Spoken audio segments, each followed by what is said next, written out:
Bismillahirrahmanirrahim. Melanjutkan pembahasan sebelumnya dari bab upgrade otak Anda. Kita dikenalkan atau belajar tentang struktur otak kita sendiri dan bagaimana cara merawat dan menggunakannya secara maksimal. Nah, di subchapter berikutnya ini kita diajak untuk membahas bagian otak kita, yaitu otak 3-in-1, bahwa di dalam kepala kita ini otak kita ini terdiri dari 3 otak sebenarnya, yaitu otak neokorteks yang ada di bagian luar, yang merupakan organ yang membedakan kita dengan binatang atau dengan makhluk yang lainnya. Kemudian ada otak limbik atau otak mamalia atau sistem limbik. Kemudian reptilian brain atau otak reptil. Mengapa dinamai demikian? Nanti kita bahas satu persatu. Bismillahirrahmanirrahim. Seorang peneliti bernama Paul MacLean, dia seorang direktur laboratorium evolusi dan tingkah laku otak di National Institute of Mental Health di Amerika Serikat. Dia menjelaskan tentang otak 3-in-1 ini, bahwa semua manusia di dalam kepalanya, apa yang kita sebut otak itu sebenarnya terdiri dari 3 bagian. Yang kita sebut dengan hemisfer kanan, hemisfer kiri itu adalah pembagian sisi kanan dan sisi kiri dari salah satu otak, yaitu otak neokorteks. Kita sebagai manusia dikaruniai otak yang komplit yang mencakup tiga jenis ya. Ini terkait dengan evolusi ya. Kita ini pembahasan mengenai teori evolusi, entah dipercaya atau tidak, kita tidak membahas mengenai ini. Tapi yang jelas berdasarkan penelitian empiris di dalam otak kita ada otak reptil. Mengapa disebut otak reptil? Yaitu di batang otak kita karena strukturnya mirip seperti reptilia. Kemudian otak mamalia tua atau juga disebut dengan sistem limbik karena struktur otak kita, bagian otak kita yang itu mirip atau serupa dengan mamalia. Kemudian otak mamalia baru. Nah, inilah yang secara khusus kita miliki. Kita punya neokorteks. Jadi kalau kita melihat gambar otak itu ya, yang kelihatan berlekuk-lekuk gitu ya, yang paling besar ya, cerebrum ya, bagian otak besar itulah yang disebut dengan neokorteks. Baik, kita bahas satu persatu. Otak reptil membuat kita memiliki rutinitas atau juga kebiasaan ya, rutinitas atau kebiasaan. Ya, termasuk di situ bisa menyulitkan kita ya, dalam tanda kutip, karena yang namanya kebiasaan termasuk kebiasaan buruk. Kebiasaan buruk berarti kebiasaan yang destruktif ya, kebiasaan yang menghambat kita untuk maju, untuk berkembang. Juga ada di situ ya, sifatnya kaku dan sulit diubah, tertanam juga di otak reptil. Tapi walaupun sulit diubah, tetap ada cara untuk melakukannya. Kebiasaan itu kan sebenarnya perilaku yang kita ulang-ulang sehingga terbiasa kita melakukannya tanpa pikiran sadar ya. Kalau sebelumnya kita melakukan sesuatu dengan pikiran sadar, tapi kalau terus-menerus kita ulang-ulang, maka akan diambil alih oleh pikiran bawah sadar kita menjadi sebuah kebiasaan. Nah, kebiasaan ada kebiasaan yang netral, biasa saja, ada kebiasaan yang konstruktif, ada kebiasaan yang buruk, ya, kebiasaan yang destruktif. Tentu biasanya kebiasaan buruk itu jauh lebih mudah terbentuk ya daripada kebiasaan yang baik. Tetapi tentu kita lihat kebiasaan buruk walaupun mudah dibentuk, efeknya sangat buruk sekali. Ya, sedangkan kebiasaan yang baik, yang konstruktif, yang produktif mungkin agak perlu upaya untuk dibentuk di awalnya, tetapi dampaknya atau efeknya tentu sangat bagus untuk hidup kita. Kita lanjutkan. Nah, sekarang mengenai otak mamalia tua atau sistem limbik membuat kita bisa merasakan kelembutan, emosi ya. Ini pusatnya emosi, kelembutan, sifat ingin merawat, memelihara. Nah, persis seperti makhluk mamalia lainnya. Nah, otak mamalia tua ini juga menyebabkan keinginan kita untuk melakukan agresi, ya, untuk menyerang, ya, untuk melindungi diri, melakukan agresi, perlawanan, untuk membela diri, ya, membela diri, agresi, perlawanan, dan juga mendominasi. Ini mirip seperti hewan mamalia. Otak mamalia juga disebut sistem limbik tadi yang sudah kita sebutkan di depan. Kemudian ini yang saya sebutkan tadi, ini otak istimewa yang kita miliki sebagai manusia yang disebut neokorteks ya. Korteks karena letaknya ada di permukaan otak kita. Jadi yang paling bawah adalah otak reptil, kemudian bagian tengahnya adalah ini otak reptil ya, katakanlah seperti ini. Kemudian bagian tengahnya adalah otak mamalia, sistem limbik. Kemudian bagian yang menutupi, yang sekali lagi yang ada hemisfer kanan, hemisfer kiri, itu adalah neokorteks. Disinilah tempat berlangsungnya pikiran-pikiran kritis, analisis, logika, kreativitas, intuisi, dan seterusnya. Yang mana oleh Pak Nunu disebutkan otak neokorteks inilah yang semestinya kita gunakan untuk mengarahkan kecenderungan, ya, untuk mengarahkan kecenderungan kedua otak lainnya. Yang memimpin adalah otak neokorteks. Ya, pernah membaca sebuah buku bagus sekali karangan Prof.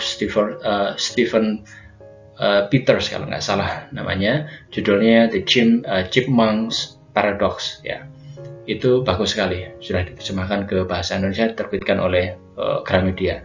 Itu membahas tentang otak neokorteks, sistem limbik, dan juga otak reptil dalam bahasa yang sangat sederhana dan bagaimana mengaplikasikan pengetahuan tersebut dalam kehidupan sehari-hari. Baik, kita lanjutkan mengenai pembahasan otak triumviran ini. Disebutkan oleh Pak Nunu di buku Quantum Ikhlas, perjuangan kita yang paling utama adalah untuk menggunakan ketiga otak kita ini secara sadar dan sengaja, dan memutuskan menjadi manusia yang baik sekaligus berguna, tidak merugikan, tapi memberikan manfaat dan kemaslahatan, sekaligus ya, manusia yang baik dan berguna sekaligus mengatasi sifat-sifat kebinatangan, karena mirip dengan strukturnya otak reptil dan otak mamalia, mirip seperti binatang reptil dan binatang mamalia yang diwariskan oleh kedua otak terdahulu. Ya, jadi yang jelas kita bukanlah otak kita, sebagaimana saya sebutkan, ini tangan saya tapi saya bukan tangan, ini otak saya tapi saya bukan otak. Jadi kita, Anda dan saya, Anda bagian dari diri Anda yang sedang mendengarkan, yang sedang menonton video inilah, itulah Anda. Ya, itulah Anda. Jadi jiwa atau kesadaran inilah yang memimpin ya ketiga jenis otak mana yang kita gunakan. Tentu logika, critical thinking, pikiran analisis, pikiran nalar tentu harus yang memimpin. Ya, tidak kita digerakkan oleh nafsu atau impuls emosi, sebagaimana itu bawaan dari sistem limbik, atau juga keinginan dari otak reptil. Ya, dimana sebenarnya otak reptil itu juga ada yang menyebutkan fungsinya adalah fight or flight. Ya, fungsinya adalah menyerang atau kabur.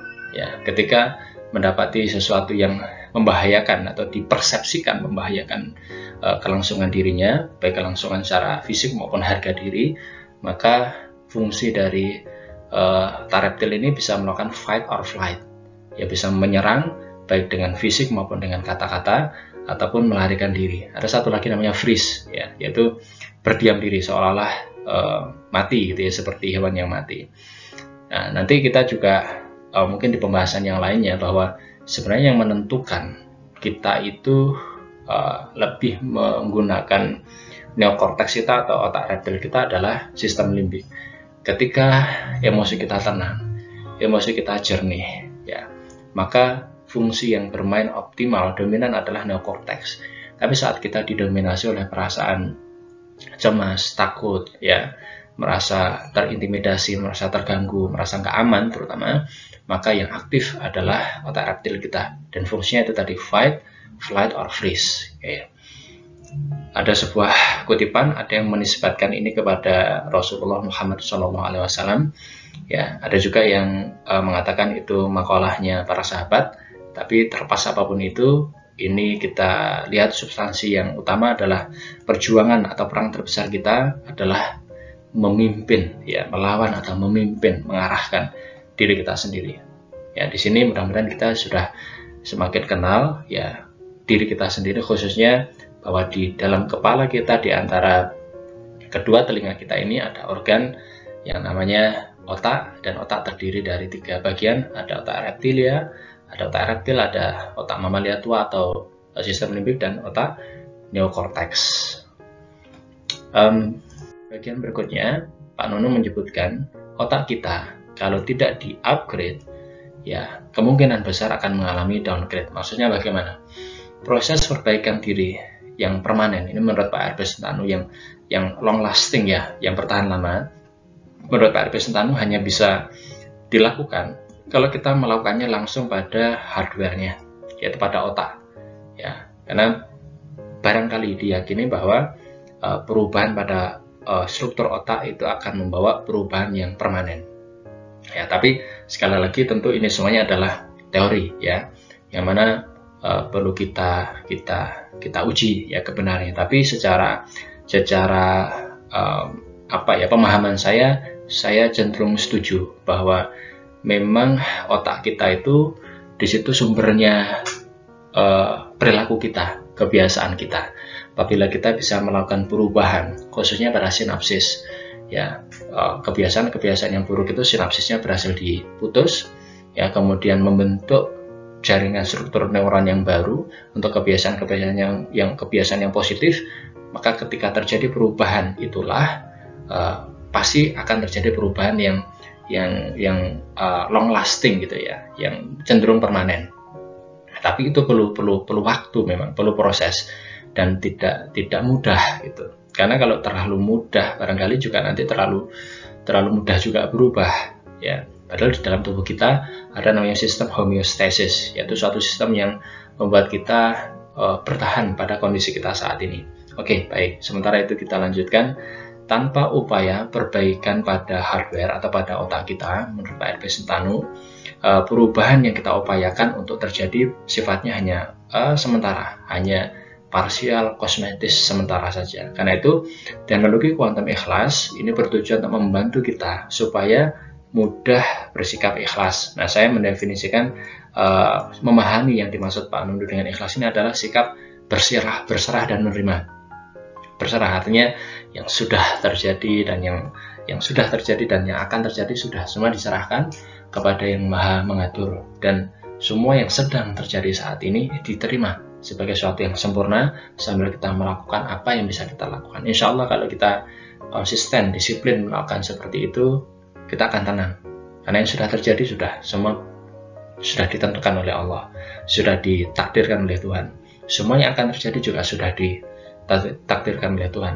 Nah, sekarang tinggal kita sudah berserah, ya, yakin semuanya sudah diatur yang terbaik, dan yang sedang terjadi saat ini diterima, dan apa yang bisa dilakukan, disyukuri, diterima. Kemudian dengan cara membangun kembali, ya, rebuilding, ya, membangun kembali sistem saraf, ya, maksudnya neuron, ya, ikhlas, berserah, menerima, ya, melalui apa? Proses rekondisi atau upgrade jaringan saraf otak dan hormonal, ya, langsung di otaknya. Proses rekondisi ini dengan menggunakan instrumen audio, ya, audio binaural beat, ya, audio yang bisa membuat kita berlatih sikap ikhlas, berserah, menerima. Dengan kita mendengarkan audio tersebut, kita akan relatif mudah dan bisa masuk ke kondisi relax, ya. Kondisi kalau secara ilmiah disebut kondisi alpha theta. Baik, kita lanjutkan. Apabila kita tidak melakukan upgrade pada otak kita, maka disebabkan faktor usia, ya, dan juga penggunaan, ya, kemungkinan besar atau bahkan pasti otak kita akan mengalami penurunan fungsi atau downgrade. Oke, dan caranya kalau menurut Pak R.B. Sentanu ini adalah dengan tadi memanfaatkan teknologi audio binaural beat, ya, mengurangi dominasi otak kita dan mengembalikannya kepada yang lebih berhak, yaitu jantung. Oke, nanti kita bahas di pembahasan berikutnya. Tidak hanya, maksudnya dominasi otak itu tidak hanya pada logika saja, tapi juga tetap menggunakan rasa, sebagaimana kita bahas di video sebelumnya. Mengikhlaskan, ya, membuat otak kita itu bersedia menyerahkan tindakan berpikirnya kepada jantung yang 5.000 kali lebih bertenaga. Memang secara ukuran menggunakan magnetometer, ya, alat ukur daya magnet, memang jantung kita punya daya magnet sebesar 5.000 kali lebih kuat dibandingkan otak. Ya, itu otomatis bisa kita dapati bahwa jantung kita kan berdegup terus. Nah, di situ pasti ada energinya. Nah, energi ini ketika diukur menggunakan magnetometer, ini jangkauannya bisa sampai 3 meter. Ya, ini 5.000 kali lebih kuat daripada medan magnet yang dipancarkan oleh otak kita. Oke, nanti insya Allah kita bahas di bab berikutnya, yaitu tentang upgrade software Anda. Kali ini kan upgrade hardware Anda. Ikhlas, saya mendefinisikan sekali lagi dengan berserah menerima, tidak akan terjadi kalau kita tidak melatih, ya, tidak merekondisi tadi, khususnya ini komunikasi antara otak dan jantung. Maksudnya bagaimana? Kita berlatih berpikir kritis, tapi juga tetap menggunakan rasa. Pastikan setiap pikiran yang Anda fokuskan, ya ini saran dari Pak Nunu, setiap pikiran yang Anda fokuskan, yang Anda bicarakan, yang Anda renungkan, yang Anda bayangkan, yang Anda katakan pada diri Anda sendiri, atau Anda obrolkan, atau Anda diskusikan, memberikan manfaat, keuntungan buat Anda. Karena kita setiap saat selalu berpikir, apakah kita mengingat-ingat suatu memori, atau kita sedang membayangkan sesuatu di masa yang akan datang, atau sedang mengamati apa yang terjadi saat ini, ya itu pasti mengantarkan kita pada dua kondisi, yaitu kita merasa senang, merasa positif, ya, atau kita merasa mungkin sedih, menyesal, gak semangat, rasa negatif, dan seterusnya. Nah, saran dari Pak Nunu adalah kita perlu mengecek, memeriksa setiap pikiran yang kita fokuskan, yang sedang kita diskusikan, kita bicarakan, kita telaah, itu memberikan manfaat keuntungan buat kita. Sekali lagi, ambillah manfaat keuntungan dari setiap proses berpikir yang Anda lakukan. Kalau kita mengingat-ingat, kita ingat-ingat hal-hal yang menyenangkan. Kalau kita sedang berimajinasi, juga berimajinasi tentang hal-hal yang menyenangkan, yang positif. Segera hentikan proses pikiran, proses berpikir yang tidak menguntungkan atau tidak bermanfaat.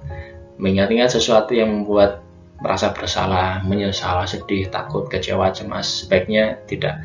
Memikirkan atau berimajinasi tentang masa depan yang membuat takut, cemas, gelisah, khawatir, was-was, sebaiknya juga nggak usah dilakukan. Jadi mengingat-ingat hal yang baik, ya, yang mungkin kurang baik, ya diambil hikmah pelajarannya, terus sudah pasrahkan. Kemudian berimajinasi tentang hal-hal yang positif di masa yang akan datang, tapi catatannya adalah itu yang bisa dipercaya, ya, sehingga nanti nggak berkhayal gitu. Kita tidak sedang membohongi diri kita sendiri, tetapi kita berharap, ya, punya harapan yang positif tentang apa yang akan terjadi. Oke, jadi segera hentikan proses pikiran yang tidak menguntungkan atau tidak bermanfaat. Berikutnya, nah ini salah satu aplikasi dari teknologi kuantum ikhlas tadi, brainwave management. Kita menemukan kondisi otak yang memancarkan gelombang otak ikhlas. Ya, sudah kita bahas sebelumnya bahwa yang dimaksud di sini adalah frekuensi gelombang otak alfa. Brainwave management ini adalah konsep dan keterampilan, jadi seperangkat pemahaman dan juga skill keterampilan untuk kita bisa mengatur gelombang otak kita yang paling sesuai, ya, dengan aktivitas yang kita lakukan, sehingga bisa mencapai hasil yang optimal. Ya, ketika kita terus-terusan pada gelombang otak beta, itu seperti kita naik mobil, itu di perseneling 1-2. Ya, mobilnya akan kalau untuk posisi berjalan dan kecepatan rendah, tentu kita pakai perseneling 1-2. Tapi kalau sudah kita melangkah lebih bergerak lebih cepat, maka kita perlu berpindah perseneling. Saya memahami seperti itu. Jadi bagaimana kita memilih sikap, apakah fokus agak tegang serius ataukah rileks tenang, itu tentu sesuai dengan pekerjaan yang kita lakukan. Ya, tetapi kita memang perlu lebih sering ke kondisi gelombang otak yang rileks. Ya, ketika kita rileks, maka hemisfer kanan kiri kita akan berfungsi secara optimal, pikiran kritis kita juga jalan aktif, pikiran kreatif kita juga mendukung. Dengan menggunakan elektroencephalograph atau EEG, ya, didapati bahwa otak kita memancarkan gelombang, ya, karena ada aktivitas listrik, ya, di otak kita saat kita berpikir, maka pasti ada gelombang elektromagnet, ya, dan itu sesuai dengan kondisi jiwa kita. Saat kondisi kita cemas, gelisah, khawatir, ya, takut, ya, kita cenderung memancarkan gelombang dengan frekuensi tinggi, antara 14 sampai 14 lebih Hz, ya.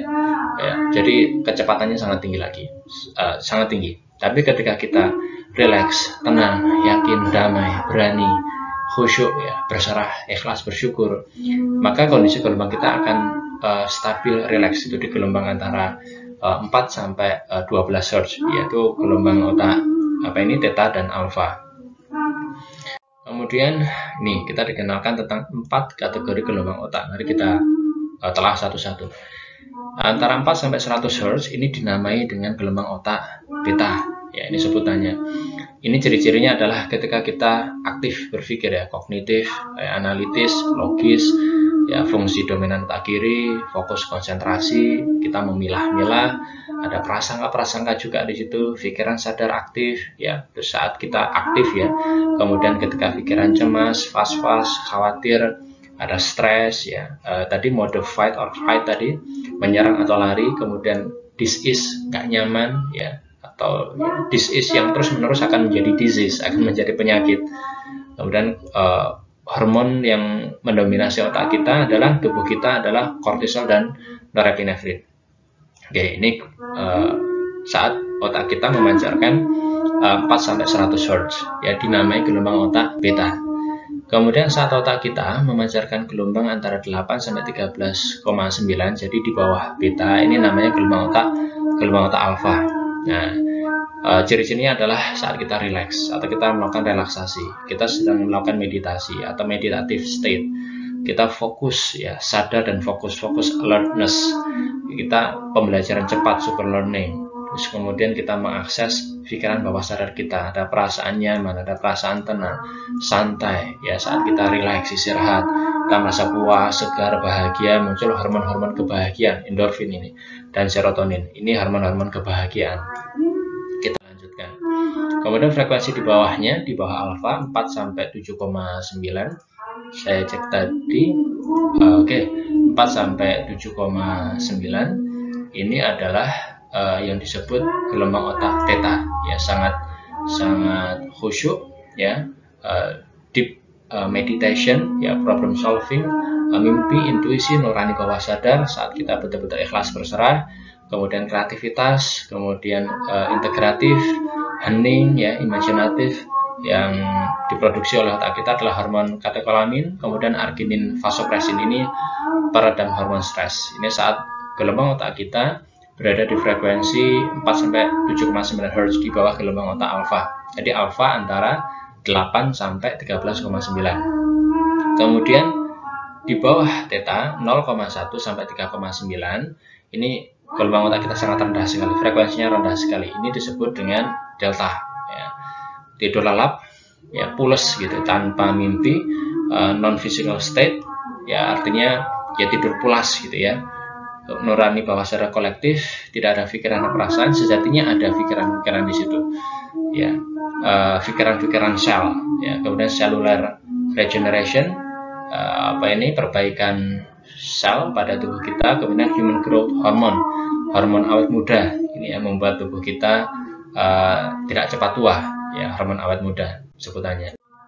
Oke, kemudian di subchapter berikutnya, bagaimana mudah untuk mengingat Tuhan. Nah, nanti kita juga bahas kaitannya dengan sebelumnya tadi otak 3-in-1, kemudian tentang gelombang otak yang barusan kita bahas, bahwa kesuksesan Anda dan saya untuk melakukan perubahan ini sangat ditentukan oleh kualitas frekuensi gelombang otak yang Anda pancarkan, khususnya gelombang otak alfa. Karena untuk kita supaya bisa berubah, untuk merestrukturisasi, mereprogram otak kita perlu masuk ke kondisi rileks itu. Saat kita rileks itulah kita bisa melakukan reprogramming, ya. Program-program yang bagus kita kuatkan, sedangkan program-program yang tidak bagus kita delete, kita ganti dengan program-program yang lebih konstruktif, ya. Dan ini hanya bisa kita lakukan saat kita kondisi rileks, atau yang menyebutnya dengan kondisi meditatif, kondisi hipnosis, sama saja. Semakin pandai, semakin terampil Anda masuk ke relax, ya, posisi relaksasi atau rileks, ya, semakin mudah pula hidup Anda. Artinya semakin kita rileks dalam menjalani kehidupan ini, dalam menjalani pekerjaan kita, maka itu jauh lebih membuat kita mudah dan simpel gitu, daripada kita berada di frekuensi yang tinggi terus-menerus, frekuensi beta terus-menerus, frekuensi stres gitu. Kemudian disebutkan di Quran Surah Ar-Ra'd ayat 28 bahwa orang-orang yang dalam hatinya ada iman. Kemudian hati mereka, jantung mereka, pikiran, perasaan mereka menjadi tentram, nyaman, damai, rasa aman, rasa bahagia, semangat, senang, sukacita dengan apa? Eling Allah, dengan mengingat Allah. Ini kan kunci. Ya, ketahuilah, ingatlah orang-orang yang beriman bahwa cara untuk bisa menjadi tentram ini, untuk bisa hati supaya jadi tentram ini, caranya yang utama ini adalah satu, yaitu dengan cara zikrullah, mengingat Allah. Ya, ini cara yang utama. Ketika kita eling Allah, ya, melalui sholat, sujud yang kita nikmati, melalui kita membaca Al-Quran, sambil kita hayati bahwa yang kita baca adalah kalam-kalam ilahi. Saat kita betul-betul ingat Allah, hati kita berpikir kepada Allah, disitulah kita akan mendapatkan ketenangan dan ketentraman yang sejati. Ya, seluruh otak kita seperti kita bahas di bab sebelumnya akan sinkron, akan harmonis, selaras. Ya, otak reptilnya nyaman, tenang, otak mamalia juga damai, otak neokorteks juga berpikir secara pemahamannya secara sangat maksimal, intuitif, ya, pemahaman tinggi. Gitu. Ini kunci utamanya adalah dengan zikrullah, berzikir kepada Allah. Baik. Di slide yang terakhir, ini pengalaman dari Pak RP Sentanu, ya. Pengalaman pribadi beliau, semakin saya berusaha ngotot nafsu untuk tenang, justru gelombang otak saya malah terjebak pada frekuensi masuk ke frekuensi beta. Semakin berusaha, semakin ngotot, itu malah semakin tegang, malah semakin stres. Ya, semakin tegang, semakin stres. Bukan begitu memang caranya. Nah, sekarang testimoni dari Pak Nunu bahwa dengan otak yang sudah direkondisi, ya, berlatih untuk meditasi, berlatih rileks, yang mudah dengan berlatih mendengarkan audio brainwave, supaya terlatih mudah masuk ke kondisi rileks, ya, maka kegiatan itu tadi, berzikir dan juga berdoa, menurut Pak RP Sentanu menjadi lebih mudah dan lebih efektif, ya. Hasilnya yang mungkin yang saya pahami efektif ini menjadikan lebih tenang, lebih tentram. Tapi kalau masalah terkabulnya doa dalam bentuk dan waktu yang kita inginkan, tentu semuanya terserah Allah, ya, karena kita sekali lagi nggak tahu apa yang terbaik buat kita. Ya, kewajiban kita, perintah yang diberikan kepada kita adalah berdoa. Masalah mengabulkan itu urusannya Allah. Ya, kita minta A, oleh Allah dikabulkan menjadi yang lebih baik dari A, ya, itu terserah Allah. Kita minta A dalam waktu sekian, ternyata Allah kabulkan A, tapi di waktu yang terbaik menurut Allah. Maka kita kembali ke pembahasan utama adalah kita serahkan itu semuanya kepada Allah. Nah, di sini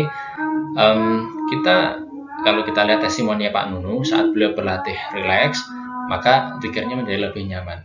Tapi kalau saya memahami bahwa kalau kita berlatih berzikir dengan hati dan kita tahu ilmunya, ya, belajar kepada guru, ustadz, kiai, ya, kita faham makna dari zikir yang sedang kita lakukan dan bagaimana berdoa dengan tepat, tentu sesuai dengan tuntunan Nabi, maka kita akan menjadi tenang dan tentram tanpa harus menggunakan instrumen alat bantuan apapun. Ya, tadi kuncinya adalah dengan mengingat Allah, ya, sesuai dengan tuntunannya Nabi melalui sholat. Ya, sujudnya kita nikmati. Saya pribadi ketika sholat sunnah, sujud itu benar-benar saya nikmati, karena ketika posisi sujud itulah posisi kepasrahan. Ya, tubuh dan pikiran, perasaan kita itu satu. Jadi kalau kita ingin merasakan emosi pasrah berserah, yaitu dengan sujud itu. Saat kita sujud, itulah kita benar-benar pasrah berserah. Kita bisa mengungkapkan doa-doa kita. Tentu tidak dengan dilisankan dalam hati, tapi posisi saat kita bersujud, kita berserah kepada Tuhan, itulah posisi saat kita paling dekat dengan Tuhan. Saat seseorang sujud, itulah posisi yang paling dekat dengan Tuhan. Disitulah kita bisa benar-benar memohon perlindungan kepada Allah, kita berserah diri kepada Allah, ya, melalui sholat atau melalui membaca Al-Quran. Ya, itu adalah instrumen utama kita yakini sebagai umat Islam untuk kita berzikir kepada Allah dan mendapatkan ketenangan, ketentraman, dan solusi yang kepadangan, ya, kecerahan, pencerahan, kelapangan dalam kita menempuh kehidupan ini. Wallahu a'lam bishawab.